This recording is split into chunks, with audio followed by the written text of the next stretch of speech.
This is Julie Hogue of the Vegetarians and Meat Lovers Split Table Recipes podcast. Welcome to my podcast where I talk about all things cooking for a split table that has vegetarians and meat eaters at it, just like my own family. And I have interviews of people who are somehow related to food, being a vegan, vegetarian, cookbook authors, people who create food content, food bloggers, authors, all that kind of fun stuff, dietitians. If you haven't listened to all of my interviews, go check them out. They're super fun, and I have more planned coming, so that is on the horizon. Today, I'm going to share recipes with you. One is from my cookbook, One Dish, Two Diets, which is a cookbook I created basically kind of based on my life. I became a vegetarian fully around the 8th grade, and I have cooked for my family ever since then. My mother passed away when I was a teenager, so I became the cook, but I was a vegetarian, and my dad and my sister ate meat. So I have been cooking in a hybrid way for many, many years, since my teens, and now I'm in my 40s. So I've had quite a bit of experience doing it, and I do maybe some unconventional things, but my goal is always to not be a short order cook, as little as possible, because I don't have the time to do that. I don't have the desire to do that. I want to make something that works for all of our diets if I possibly can.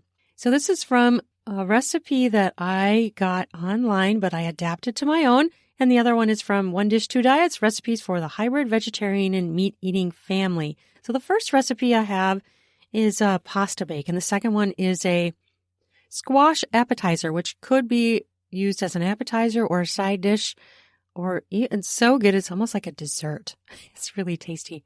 But this first one I'm going to talk about is a hybrid spinach and beef ricotta pasta bake. And the reason I created this is because it's one of those that I wanted to make work for both diets. And the way I do this is I just split up the dish, and you have to just be very mindful when you add the meat, pay attention where you add it. And I often will add it a little bit away from where I think that I would be cutting my portion. Now, I'm the only one who eats meatless, although my boys sometimes will eat things without meat. So if I have a little bit extra where there is a meatless portion, that's totally fine. And then my husband will too. So in order to keep the meat out of my section, I will do the meat a little bit less and further away, giving myself a larger portion than I think I would eat, because it won't matter if they have a little bit of a meatless part. They don't mind that. So being very mindful is the best way to cook this way. It can be a challenge when you have people of different diets within a family, right? And this is one that you can actually do it easily. And so I'm going to give you the ingredients for this pasta bake. It's really good, and it's actually quite easy. I love the pasta bakes, especially the ones like, lasagna, the filled shells, or manicotti. But it's a little bit of an effort to fill those shells, right? This one is easy because you end up just stirring it up and plopping it in a pan and then adding the meat where you want the meat portions to be. So it's a little bit easier and quicker, and it still has that pasta bake flavor, which I just love. So this one, you're going to be using spinach and ricotta cheese, Parmesan cheese and garlic, Italian mixed herbs. So here is the ingredient list, which I will put down in the podcast show notes in an abbreviated description of how to make this. And then you can refer back to it easily. So you're going to need about 16 ounces of pasta. And I like to use the rigatoni or the penne or the ziti. You can use any kind really, but those are the ones that I tend to like to use for this. And so you're going to obviously cook that and drain it. You need 2.5 cups of shredded mozzarella cheese. 2 cups of it are going to go in the ricotta mixture, and then the other half is going to be for topping once it's all together before you pop it in the oven. 1 pound of ricotta cheese, 1/2 cup of grated Parmesan cheese, 2 garlic cloves, and 1 package of 12-ounce frozen chopped spinach, which was thawed, and you have to draw the excess moisture out, which I'll talk about in a little bit. I use paper towels. And 3/4 teaspoon salt, 3/4 teaspoon pepper. Now you're going to make a short, quick recipe for homemade pasta sauce for this too. You could use spaghetti sauce or marinara, I suppose, if you want to shorten it up. But this is a pretty easy and good sauce recipe. I've even used this for like dipping, Italian dunkers in or something, or mozzarella sticks, you take 1 tablespoon of extra virgin olive oil, 2 cloves garlic minced, and a 28-ounce can of crushed tomatoes. Well, there's a big cans of those. And 1 teaspoon each onion and garlic powder, 2 teaspoons dried Italian mixed herbs, 1 teaspoon sugar, 1 teaspoon salt, and black pepper to taste. You're going to need a pound of browned ground beef. And you're going to add that to about 1/2 or 3/4, depending on how much you want. So those are the ingredients. And one thing I want to mention is those crushed tomatoes, a can of that, those big cans, that's something I like to keep in my pantry if ever I'm going to need it. And just making a batch of sauce like this too, if you don't have any spaghetti sauce or marinara, it works really well to just do this recipe and all of a sudden you have a great sauce. And it's also great for, as I said, dipping cheese in somehow. There's like a fried cheese or cheese curds or mozzarella sticks or garlic bread with cheese on it. It's a good sauce. And so for me, it's kind of a staple to have some of those extra sitting in the pantry. So obviously you're going to, like I said, cook the pasta and drain it and then set that aside. And when you're going to make the pasta sauce, it's pretty straightforward. You basically are going to just mix it all together and cook it. And I cook it for a little bit just to get all of it to blend together. So I do heat it up before I'm going to use it and cook it a little bit. And I do keep a little bit of the pasta cooking water to add if you need to thin it out a little bit. Or you can just use water if you forgot to reserve some of that. Big deal, right? The ricotta mixture, you're going to mix all of the cheese ingredients together. And again, those ingredients are the ricotta cheese, 1 pound, 1/2 cup Parmesan cheese grated, 2 cloves of garlic, and that spinach, and 2 cups of mozzarella cheese, 3/4 teaspoon salt and pepper. So in doing the spinach, I use lots of paper towel. And so you're going to want it thawed, and it's just full of moisture. There's like almost too much moisture. And so get as much out of it as you can. And what I do is I just keep squeezing it, rolling it in paper towels. And I go through several paper towels when I'm doing this to get most of the moisture out. So then you're going to stir all of that together. And this is where you can add a splash of the pasta cooking water if you want to make it more creamy, or a little bit of water. I often do add a little bit just to make it not be dry. You just want it to be creamier. Then you add the cooked pasta to the ricotta cheese mixture, and you stir it. And you just mix it all up. It's so easy, right? There's no filling of pasta. It's just stir, stir, stir, stir. And then you put it into a heat-proof baking dish. And you're going to be baking this at 350 degrees. And this is where I would add in your ground beef, whether you want to do a half the pan or 3/4. But again, stay enough far away to prevent meat drift. I call it meat drift. Yes, it's a term. I call it meat drift when the meat sometimes will float over to the vegetarian side. But if it's not runny, it generally is not going to happen. Some people are up in arms when I say this kind of thing. Like, it's in there, it could touch. It really doesn't. Unless you have a really runny dish or something, if you put it over there, it's going to stay. I mean, the pasta will keep it there. It's just not going to move. And if you keep it far enough away from your portion, you are in danger of getting little chunks in your portion that you want the vegetarian portion to be. So just be smart where you place it. And if you think you're going to need a half, maybe go a little bit less than half. If you're going to need 3/4 meat, maybe go a little bit less so that you can have that vegetarian portion reserved free of meat. Then you're going to top with the pasta sauce, the red sauce that you made. And then you top it with the rest of the mozzarella cheese, which is about 1/2 cup mozzarella cheese. Just sprinkle that. And then you cover it with foil. And I generally do spray my foil with olive oil, cooking spray, just so that it doesn't stick, and pull all that yummy cheese off when you're taking it off. And you're going to bake it for about 25 minutes and then remove the cover and bake it for about another 10 minutes or until the cheese is melted and the sauce is bubbly. To me, that's always the cue when it's done, is that sauce is starting to bubble up on the sides and pop, and you can see it popping. You know that it's hot enough. So basically, it's ready to serve. I mean, how easy is that? That's just so nice. You just mix it all up, plop it in a pan.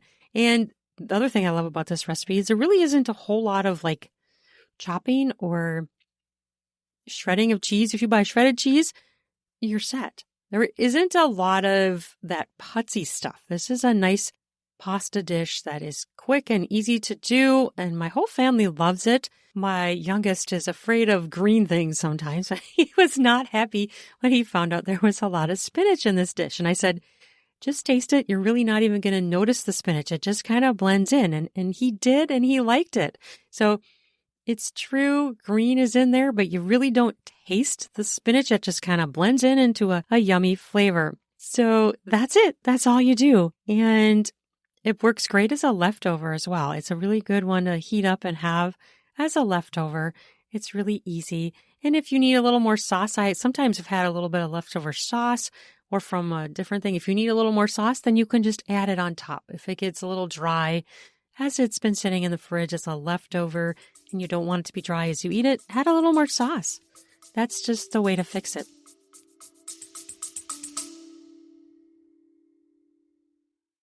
Instacart, groceries delivered in as little as 1 hour. Free delivery on your first order, $35. Save yourself that trip to the market. Instacart delivers groceries in as fast as 1 hour. They connect you with personal shoppers in your area to shop and deliver groceries from your favorite stores. Free delivery on your very first order over $35. Following the link in the show notes lets Instacart know we sent you and help support our show. Multiple stores available. Shop all of your favorites on a single order. The products you love from your local stores. Hand-selected by shoppers based on your preferences. Delivery to your door in as fast as 1 hour. Instacart highlights deals to help you save money. Don't we all want that? Find everything you usually buy and get smart suggestions for new items. Instacart picks the freshest produce and keeps your eggs safe too. Woohoo! Those are things I want. Try it out today. You will love it.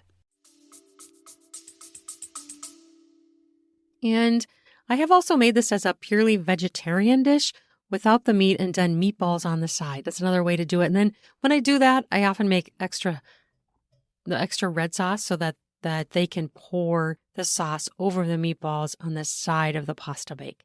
So it's another way that I've done this recipe. So this recipe was originally on recipe10eats.com, and I totally modified her recipe, but I don't know if it's him or her, but I wanted to give that credit because I took their recipe and modified it into my hybrid form, and I did change ingredients as well. So, but that's where it originally came from, and I often will do that. I'll take a recipe and modify it to fit my family or modify it in a way that I like it and see if that works. So, and I know that's a thing, and I know you cannot copyright a recipe.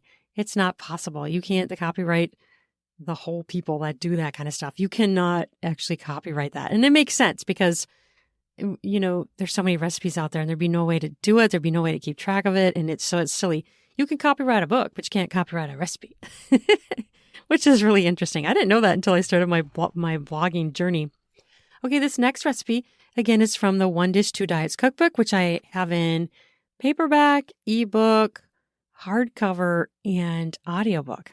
So, and when you do the audiobook, I believe it gives you a free ebook as well. So if you like to listen, that's an option too. So I am going to read this recipe right from the book. And it's really super yummy. And I'm doing it now because I'm thinking about fall. I've got fall foods on the brain. I don't know about you, but I certainly do because it's fall. And this is a squash recipe, which is always great in the fall. Okay, so this is called Pecan Squash Rolls Appetizer. And I created this because, I don't know, it was just one of those days I had a lot of squash left over. And I'm like, I think this might be really good. I want to try it. And then it turned out fantastic. And that's always fun.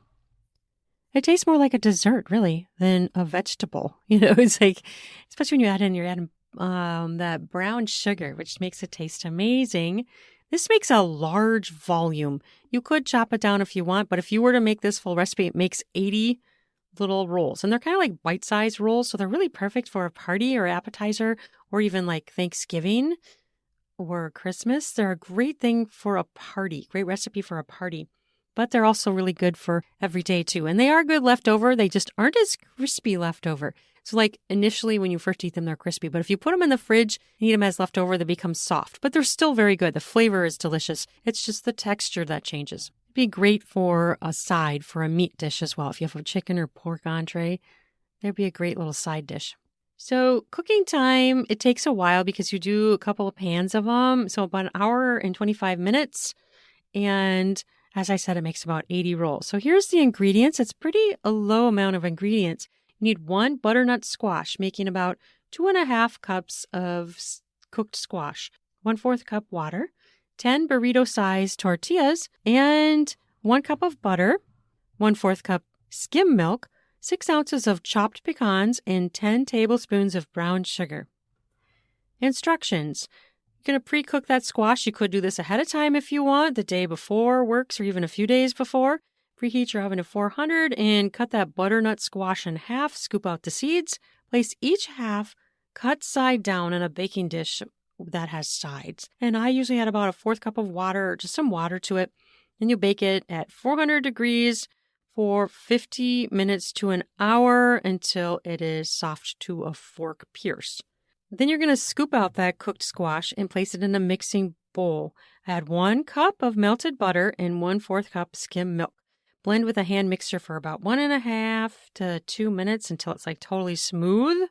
If you don't already have your chopped pecans, I actually like to make them even smaller than the chopped. I kind of like more like they're even smaller. I put them in a sealable bag and crush them to even smaller pieces with a kitchen mallet. And that Ziploc works just great for that. Just pop them in there, seal it, pound away, baby. Pound those nuts. That's kind of funny, isn't it? Spray a cookie sheet with cooking spray and lay a tortilla on the pan. You're going to take about 1/3 cup of that squash mixture and spread it across the whole tortilla. That whole circle, baby, fill every spot. And then you're going to sprinkle it with 2 tablespoons of crushed pecans and 1 tablespoon brown sugar. You're going to roll that tortilla tightly as you can and place the rolls open side down to ensure the rolls stay closed during baking. That's my trick, because if you don't, sometimes that top starts to pop up and then it won't stay down as it won't stay as a roll, won't stay the way you want it to be all in a continuous roll. And so you're going to do about 5 rolls per cookie sheet. So 5 of those tortillas, repeat that. So you're going to end up with 5 rolls on the cookie sheet. And then I bake each pan of 5 rolls separately for the best results. So while the other one's cooking, I'm making the next 5 rolls for the pan. So I build the first pan of rolls and then pop it in the oven and let that cook. And then I start doing the same thing all over again, building more of those rolls. So repeat what I just said. You bake the rolls for 22 to 25 minutes about at 400 degrees until the tortillas are browned and crispy. Remove from the oven and let cool for about 10 minutes. And then you're going to slice it into 1-inch rolls and serve just like that. Just very easy. It tastes the best, if you like crispy, it tastes best when it's first cooked. So it's better as a fresh appetizer. But again, it's really good leftover too. It just loses that crispiness and it becomes more of a soft tortilla roll if you leave it as a leftover in the fridge. But it's still good. And I like to heat them up in the microwave for a tasty snack or addition to any meal. They work really good as a side dish. And it's kind of unique because it's got that squash, but it's also got butter and brown sugar and the nuts, which just really emulates how often I will serve squash. I will take that half a squash or a quarter and I'll put butter on it and brown sugar and pecans. So you're kind of doing the same thing, only you're putting it in a roll of a tortilla and you're just getting all of that same flavor in a different way, but then also adding in the tortilla. So it's really good. I think it's really quite delicious. And it's a nice looking appetizer too, because it's got that nice orange color and you can see a little bit of pecans. It's a really good fall feeling appetizer. And that's why I'm doing it right now, because right now it's fall. I don't know when you're listening to this, but in Minnesota, it's fall. We're getting the colored leaves. The leaves are really starting to change and they're starting to get ready to drop soon. So we're getting all that beautiful color which is a good part of fall that I enjoy before it gets too cold. And it's a nice time of fall here because it hasn't been cold. It still feels a little bit summer-like, which is so nice. I love fall, but I really lament the loss of summer because I really, really, really, really like summertime. So it's good and bad. I mean, I get excited about the holidays coming in the fall and all of that, but the winters are just too stinking long here. I don't know where you live, but the nice thing is at least it changes and it doesn't stay forever. But winter just gets too long. I like the changes of the seasons. And my youngest just absolutely loves winter because he loves all the snow and skiing. And I don't like it so much. It's pretty, but I wish it was only like a month long, not this dragging out of many, many months. So it's been a great summer, and I hope you've been enjoying your summer and are enjoying fall. What other dishes do you do in the fall? I tend to make chili and Chex Mix and pumpkin pie, all those kind of fun things, squash, corn.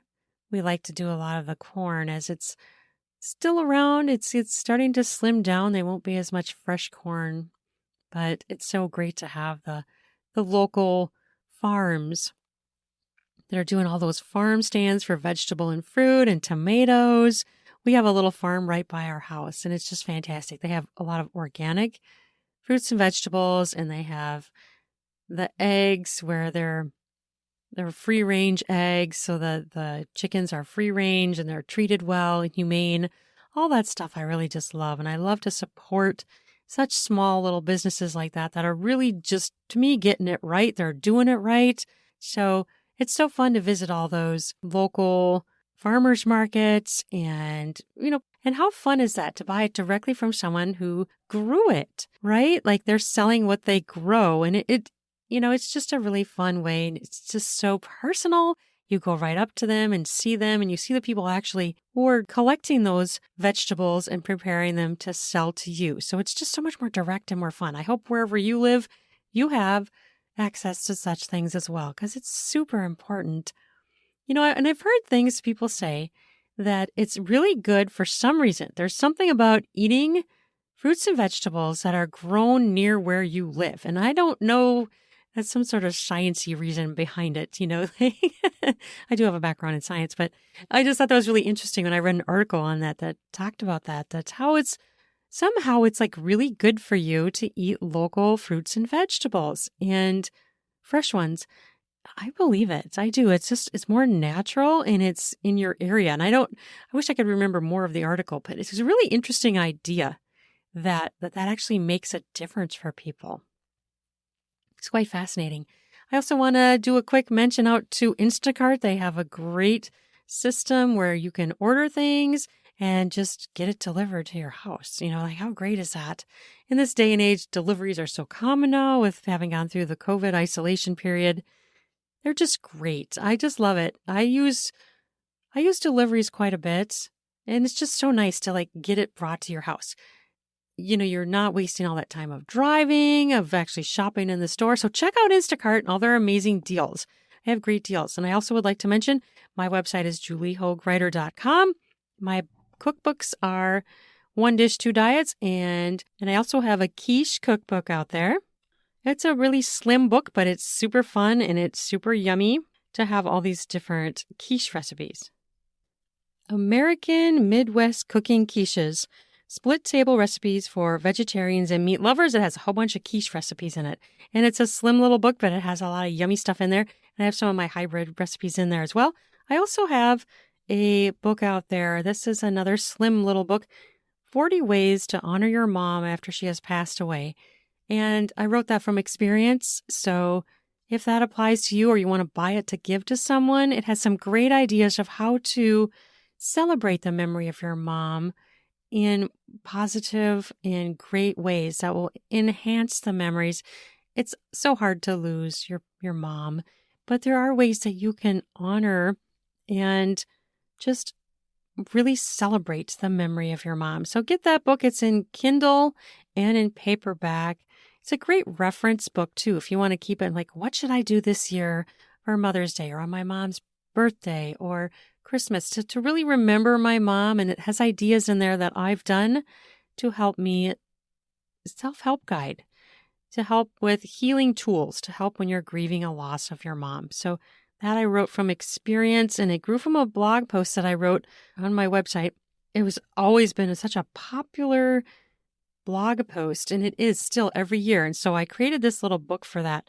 The other book I have out there is Hungry Hearts, which is a YA romance, a young adult romance, a young woman who has anorexia, and she's falling in love, kind of a fight, with a boy who's a chef. So that I explore all of that kind of stuff in there too, but she's also enamored by the high school heartthrob of the football team. So there's a little love triangle going on there. So check that out. I published that with Swoon Romance. So check it out. It's also out in audiobook and paperback and ebook. So check that out. Thank you so much for listening to this, and I hope you have an amazing day. It's a great day to be cooking in the kitchen, making yummy stuff. So I hope you enjoy it. Hope you have a great day. Happy fall. Come back again. Follow my podcast if you enjoy it, and subscribe. Leave me a review, a comment. I would love to hear your thoughts.